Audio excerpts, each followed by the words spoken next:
Je m'appelle Natacha Plumet. Qu'est-ce qu'on fait, Madame Plumet, dans la vie? Je suis comptable.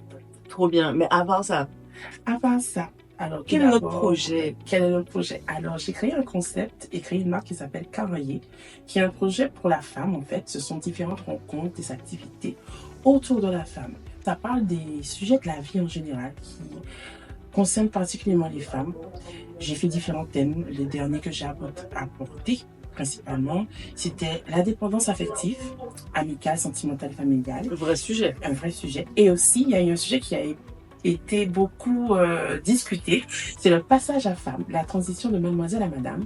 Qu'est-ce qui a fait que vous êtes sentie passer d'une jeune fille à la femme que vous êtes aujourd'hui? Et j'ai eu beaucoup de chance parce que j'ai eu différentes tranches d'âge, en fait. Et il y a eu beaucoup d'échanges et qui ont pu permettre aux différentes générations de voir et d'aborder les choses différemment.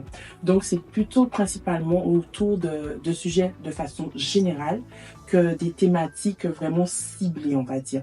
Et chaque femme s'y trouve, en fait, parce que elles peuvent communiquer, parce que c'est un petit moment, parce que je dis bien qu'à l'entrée, on n'est ni la femme d'eux, ni la mère d'eux, ni la compagne d'eux. On est nous, la femme qu'on est à la base et celle qu'on souhaite être au quotidien, parce qu'on ne peut pas l'être tous les jours, en fait. Parce que on a nos problèmes, nos soucis, nos charges, nos réflexions. Et quand on dit mon c'est en femme qu'à femme.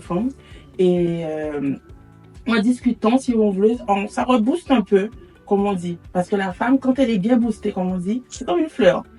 Elle s'arrose, elle est bien égayée et elle est magnifique. Donc c'est dans ce but-là, ça, en fait. Et du coup, cette formation, tu l'as fait comment? Je me suis inscrite.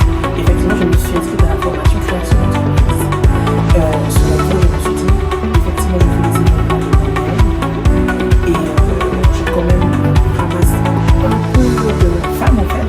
Et je me suis dit, pourquoi pas faire une activité secondaire, puisque je suis mon travail, une activité secondaire, et pouvoir aussi mettre son pied à l'édifice. Comme on dit, chaque chose en donne la coupe, chaque chose qui pourrait grandir, pourrait effectivement faire que la société évolue aussi de la même façon.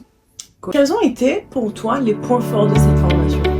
Alors j'ai aimé le fait que c'est l'adaptation. C'est que déjà comme je travaille les horaires, le fait de pouvoir faire des distanciels, ça m'a permis aussi parce que je suis de pouvoir rester chez moi avant, c'était pas trop tard.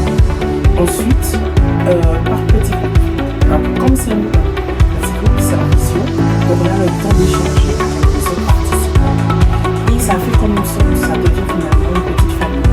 Parce que finalement, chaque personne raconte son parcours de qu'est-ce qu'il fait, qu'il décide de créer son. Quelle a été la déclic? Et en fait, derrière chaque entreprise, il y a une histoire. Et quand on arrive à rentrer dans l'histoire de chacun, on arrive à comprendre où est-ce que l'entreprise va faire. Et c'est ça qui fait le charme. Et ça crée des connexions aussi, parce que finalement, dans mon groupe, on s'est rendu compte que nos activités peuvent être complémentaires. Et c'était bien. Ensuite, au niveau des cours aussi, on avait aussi des intervenants qui ne sont pas forcément des pédagogues, mais qui sont des professionnels.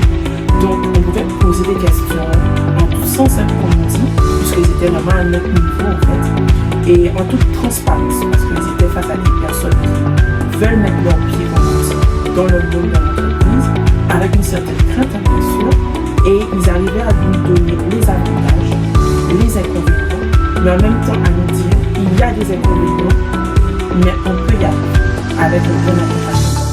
Et de voir cette petite faculté à se dire on a des doutes, mais il y a des personnes autour de vous qui vous disent il y a un doute, oui, mais si tu ne t'en pas, tu seras pas.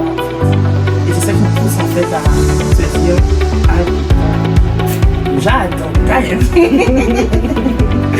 Et aussi, il y a beaucoup de retours, c'est-à-dire qu'au fil de l'eau, même si c'est une formation en distanciel, il ne faut pas penser que vous n'êtes pas passionné.